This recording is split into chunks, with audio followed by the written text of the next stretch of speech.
Us Kiwis love this country. For many of us, the relationship we have with the land, the sea and the beaches goes back generations.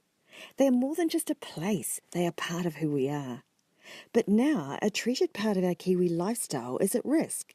In 2011, the existing foreshore and seabed legislation was replaced by the Marine and Coastal Area Act. Now, some groups based on their ancestry can apply to have special rights to certain areas of the coastline. These are called protected customary rights, and a new property right called customary marine title.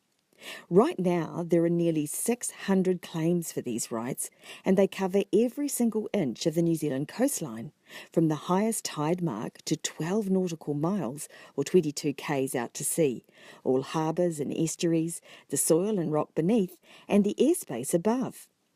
If a group's claim under this Act is successful, they have rights that no one else has. If a group gets customary marine title to a particular area, they get to own many of the minerals.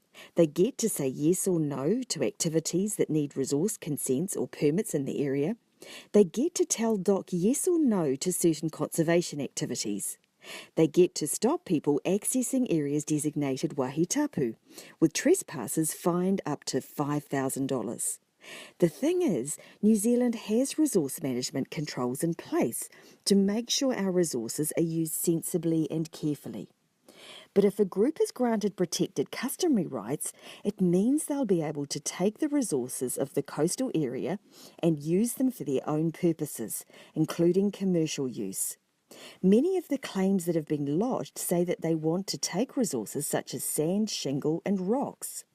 Yep, they will have the right to exploit our beaches, in some cases without resource consent. Others are claiming customary marine title to islands, rocks and reefs. Some have even included the area around the Prawn Knights in their claim, despite this being a marine reserve. Now, giving away these rights in our coastal areas to certain groups that don't represent all of us, well, that's just not right.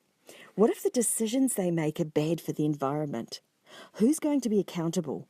To find out more about this legislation and what you can do to help counter the claims, visit democracyaction.org.nz.